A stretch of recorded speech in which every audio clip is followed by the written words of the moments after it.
Got it. Yeah. Good afternoon, ladies and gentlemen. I don't know about you, but Ali asked if any of us golfers, and I'm not a golfer. When I saw Tony Jacklin hitting those balls, two things went through my mind. One is, if he doesn't make it, that's more plastic litter added into the Thames. And then the other one is, if he does make it, what about the other people on the other bank? Just shows. What I want to do is take you through a set of ideas, things that we've been working on these last few years. And in essence, to try and get you to think about putting your data and your information into a wider context. Now, as it says there, I do have a position at the University of Hull. I'm an emeritus professor, which I think means the university can take kudos for everything I do without paying me. But most of the work, if not all the work I'm going to talk about, comes under IX. Now, some of you might remember old IX, the Institute of Estuarine and Coastal Studies. The university, in its wisdom, closed it down in 2019, made a set of good people redundant, so we set up IX Limited. And now we get the benefits instead of the university. In addition to that, I'm also the chair, I've got quite a few other positions, but one of them is I'm chair of the North Eastern IFCA, and also, along with Paul here, I'm on the board of the Humber Nature Partnership, so I still have local roots in all this. So I want to talk about a set of projects, but I'll take you through some of these. Over the last few years, Brussels has been putting a huge amount of money into Horizon Europe projects. And these are just some of them. There's about 20 there. And the ones that are circled are the ones that we're involved in, IX is involved in. Some of those are now funded by Brussels, and some, because of the stupidity of Brexit, are funded by the UKRI, but we could still get involved in it. A lot of people in the UK took the view, we weren't allowed to get involved in these anymore, and that was rubbish there. So I want to talk about some of those. In addition to that, there's a whole set of other projects that we've been doing in IX over the last few years, and if you want any information about any of those, then I'm quite happy to to explain them. And one of those, diamond mining offshore of the seabed in Namibia, is particularly interested, but they're not paying us in diamonds, they pay us in Namibian dollars, but it's quite interesting that. But what this list and those other projects are designed for is to show where I'm coming from. What I'm interested in is not only how we get the data and the information, which is what you've been doing, but how we use it. Now, we've been publishing papers for many years, as some of you might have seen. Hopefully you've cited them. Had a set of papers on sustainably managing marine resources. And some of those papers are focused on transboundary effects and connectivity and coherence. They're focused on footprints of effects and footprints of activities and footprints of pressures.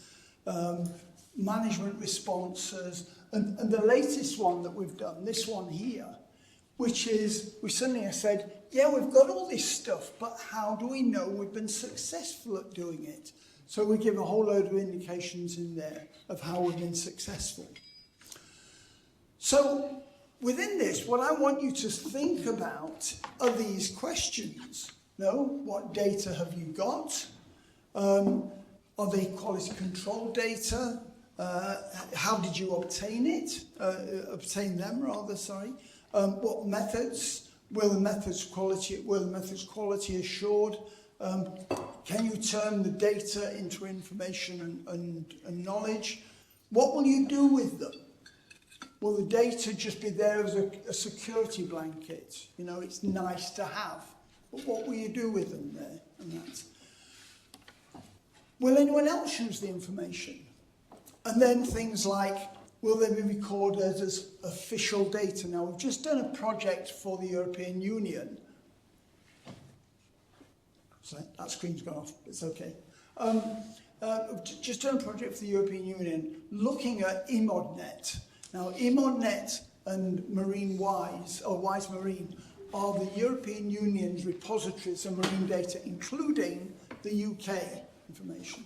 And we've been looking at how information goes into those and how the information comes out of it. And UK data will be put into there. So official data. And what Brussels is saying, and the EEA, the European Environment Agency, if it's not official data, we're not including it. You're not even going to be allowed to use it to calculate Water Framework Directive or MSFD, so official data. How does your work fit into wider marine sciences? And do you know what else other people are doing? There's only one big idea, and some of you have seen this before, there's only one big idea in marine management, how to look after the natural stuff and deliver the human stuff. We've got lots of words around that, but that's the big idea, to get that vision that you see there. So there's massive amounts of work that are being done on that. Now, when you start doing the work, start off with an underlying model, an underlying approach. And this is one that we've been working on for many years now. This has developed over the years. And some of you, well, I'm hoping you can put your work into this model. We start off with this spine, going from the physical and chemical aspects to ecosystem structure and functioning. Is the structure okay? Is it creating the right niches? Is it giving us the functioning? No. That functioning then gives us ecosystem services. And this is all within the natural domain. We then do something to the ecosystem services. We put in what is called human capital or complementary assets. We do something, and it gives us societal goods and benefits. Now, all of that's quite simple. We want certain basic human needs. We want food, we want energy, we want employment, we want enjoyment, and so on. We carry out activities, we put in this capital, and it gives us the benefits. But, and there's always a but, those activities create pressures. Pressures inside systems, inside the management system that we're discussing here, and also outside it globally. So they create pressures. Those pressures degrade systems, they change and decrease things, and eventually, if we're not careful, and this is what some of you are working on, we ended up with this degraded system. So then what we do is we put in a whole load of management. We put in active and passive restoration, you've heard about today. We use eco-engineering, what we call nature-based solutions. We put in geoengineering. We have various methods. We put in laws. We have administrative bodies, some of you here. We put all these in. And hopefully we stop that grey bit staying grey. It goes back to the middle spine, and eventually we fulfill our basic human needs. Now, some of you say that's a very anthropocentric view. Of course it's an anthropocentric view, because there's 8 billion anthropocentric beings on this planet. But that's what many of us are doing the work for. And this is just really to make the point about natural domain and human domain. And this point some of you have touched on, ecosystem services are in the natural domain. And then we do something, we put in human capital, and that gives us societal goods and benefits. And say all of this has been published. And if you want the slides, well, they're going to be uploaded anyway, but feel free. So these projects that we've been working on, especially these very large European projects, and these have got tens of millions of euros based in these projects. One of them that some of you have touched on is good environmental status to maintain ecosystem services. And that, looking at this, one of the biggest challenges we've got at the moment is trying to work out cumulative effects. Now, as John just touched on, for offshore wind, it's quite easy to work out what is the effect of dredging on its own, offshore wind on its own, navigation on its own, pollution on its own. But the biggest challenge we've got at the moment is cumulative pressures. And we've been doing a lot of work on this. not least within the whole field of ecosystem-based management, which is operationalizing an ecosystem-based approach. Now, if many of you look into the regulations, look into UK policy, look into European policy, look into global policy, you will see that it's all based on ecosystem-based management. I was one of the authors of World Ocean Assessment 2, and I'm a lead author in World Ocean Assessment 3, and that's one of the things that we're focusing on there. One of the pieces of software that Steve Barnard and IX has just created, this C's for Jest decision support tool, which, if you look at it, looks like sausages, but C's for Jest. And it's a piece of software to help you decide which tool you need for a particular problem that you need to address there. One of the other ones is Marbefes, and this is focusing on how do we value biodiversity. Now, many of you will have seen valuations of biodiversity, and many of them are on social-economic or socio-economic valuations.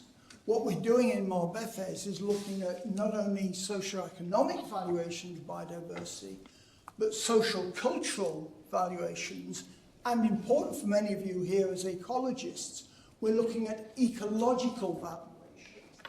And there are methods now, we've been developing them in this, of ecological valuation, taking people completely out of the equation. And I can give you more information if you want that. All of these projects I'm talking about have the southern North Sea as one of its areas. We're getting information covering large parts of the southern North Sea, but actually linking it across to other countries. So Marbefes is focusing on that.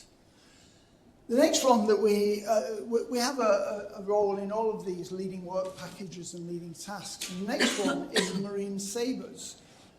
Marine Sabres, it's had the simple command to try and create a simple social ecological system for managing the marine environment. A simple social ecological system. Now, many of you would say that's a contradiction in terms. Of course it is, because it's not a simple system at all. But one of the things we're doing, and this was built on an earlier paper we produced, where we said in that system, that social ecological system, we've got 3 areas. And this is why I asked Mark earlier about the setting priorities and the options and so on and planning. The first part is setting priorities, the visions and the issues, defining what we want to do with an area. The second bit, B, which is what many of you are involved in, which is getting the information and ensuring the provenance of the information. How good are the data? How good is the information that you've got, sort of thing there. And this is not only natural science information, but also social science information. And then the third one is using the information in governance. Now, this was all published a few years ago, but what we've been doing now is operationalizing all that and using things like this is called a causal loop diagram, trying to look at the links between these. Because if you can look at the links in the chain of how we use the marine system and indeed how we abuse the system and then how we manage it, if you can look at these links, you can then start prioritizing what is it we need, where do we need to put in the management measures and so on. And indeed, this is a paper with Gemma Smith in IX that's just come out, and it revolves the simple social ecological system. It revolves around something called a framework. We call it DAPSI-worm, but there's various other ones, of drivers, activities, pressures, state change, impacts on welfare and response. This is being used all over the world at the moment now. So within that, who sets the priorities? The MMO, or actually usually it's DEFRA in England. How do we get the information? Socioeconomic, the ecological, the socio-ecological. how do we use that information? So this is quite important. This has all now been operationalized. You can actually download the method that tells you how to do this there. The next one, very briefly, is Marine Plan. Just heard earlier about MPAs, Marine Spatial Planning, and so on. What we're doing in this is looking at not just MPAs, but we're looking at all the different types of what is called area-based management. That ABMT at the end there, area-based management tools. And you see how many there are. And the paper that we're just about to send off with Eva Ammer in IX is looking at what do all of those designations mean? What are the criteria for them? And why do we need so many? And then on the right side of the screen there, showing you all the aerial-based assessments that we've got. So the main message of this is you can't say we don't have enough tools, we don't have enough ideas about this. We do, we have loads of them. And some of you have seen this before. Actually, you've not seen this version. This is the marine legislation of one country. I forget which one this is. But we originally did this for England, and then we've now done it for 30 areas across Europe. We've got 30 of these. These are the legislation for the marine in a country. But it accompanies this is called a horrendogram, by the way. It accompanies an organogram of all the organisations responsible for that. Now, this has actually been shown in a parliamentary committee, which blew their mind. What we're doing now is we're operationalising this using a piece of software called Obsidian, and so that the user doesn't see all that. You as a user would say, my problem is, I know, a new wind farm. What is the legislation in order that I have to bear in mind in order to sort of understand or license that wind farm? So what we're doing now is we've got a new system where all this is hidden and you only see the bit, the question that you ask. And that comes through several of these projects. And then the final tool that we've used in various projects now is, someone talked about it earlier, about risk assessment. We've been looking for a while at risk-based or risk assessment and risk management. And we decided a while ago, working with Roland Cormier in Canada, let's use a technique that industry use. Not one that we as ecologists or natural scientists use, but let's use an industry standard technique, an ISO technique. The bow tie analysis is quite simple. The red circle in the middle, that's your problem. What is it we're worried about? The blue boxes, what is the causes of that problem? Can you put in prevention between your causes and your problem? If prevention is not solving your problem, can we put in mitigation, which is now the right-hand side of your problem, and what consequences does it lead to? And so what we've been doing, this is in one of the projects, is looking at the very simple problem here was what is it that's going to affect my conservation designation? What will stop me achieving conservation designation? We've got some of these for biodiversity as well. What are all the causes? What are the consequences? And what are the management measures? So, and then the final project is one that's just started. We just started these past couple of months, GuardIAS, which is all on invasive species.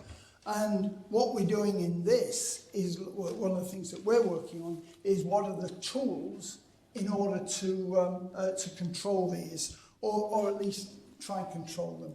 It's quite interesting, this is on both freshwater species and on marine species. Freshwaters are examples of people trying to eradicate or control them. In the sea, there's very few examples where anything works. Once an invasive species is there, it's usually established anyway, so get used to it there. And so what we're doing is using these various tools in order to look at how we tackle invasive species, both in freshwaters and in the marine area. And one of the things that we've been looking at for several times now, and talking to Les Batty earlier about this, is these things called 10 tenets. 10 things that you have to get lined up in order to get successful management. You have to bear in mind the technology and the economy and the administrations and the law and the politics and the culture and the ethics and the morals and the communication and so on, and the ecology. Then this is a paper, it's not yet, it's not been accepted yet, but one of the things we were looking at is where scientists enter the debate and how do you get your information to the policymakers? And then how do the policymakers and politicians ask you for information about this? And this is what we're looking at with this. What is the role of scientists going from science to policy interface and so on? Okay, just finishing off that. These are some of the, and you can read them all at your leisure, but these are some of the ideas that are now coming through. And this week, well, it should have been last week, but this week, a new round of Horizon Europe calls is being issued, and we're involved in writing four new bids for this. So new calls will come out, and they're on quite a few of these topics. Things on basic concepts, and I mentioned earlier about carrying capacity. So things that basic concepts, what do we know or what we don't know about the system, the marine system. What about implementing policy, getting the information and then using it in some way for policy? And I've mentioned some of these here. One of the bit second from the bottom there, if you haven't come across it, have a read about Thurler's book on nudging. This is something that James Cameron, what the hell is his name? David Cameron. James Cameron is more use, but David Cameron. David Cameron got hold of this theory and talked about nudging. And in essence, it's quite a simple theory, although Thurler got a Nobel Prize for it. But it's simple. How do we make small adjustments in order to achieve a big endpoint sort of thing there? Many of these projects are concerned with tools. So these tools are out there for you.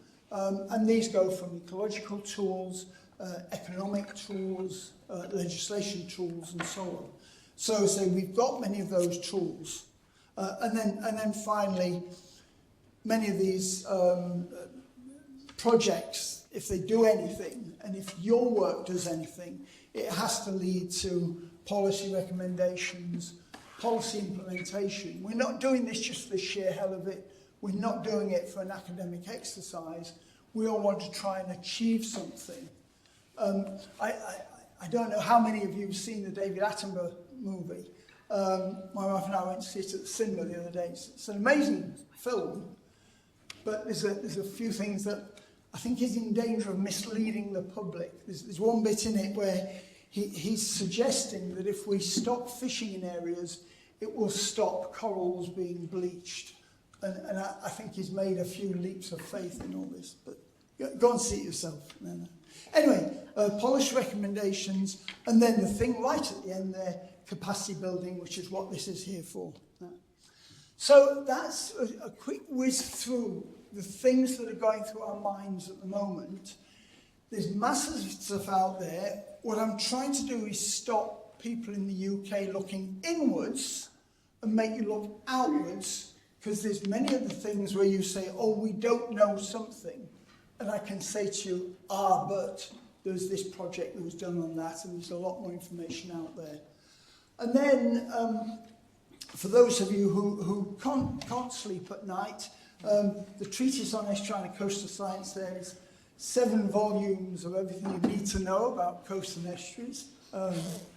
And then above it, the book there called Environmental Consequences and Management of Coastal Industries if you want to put yourselves in the minds of the people running industries that are there, challenged with managing those, then hopefully we hope that that will take you through it.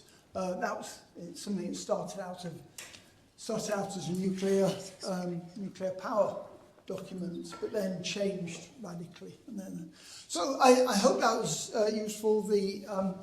This will be put up on the website, and if you want any information from it, just give me a call. Okay?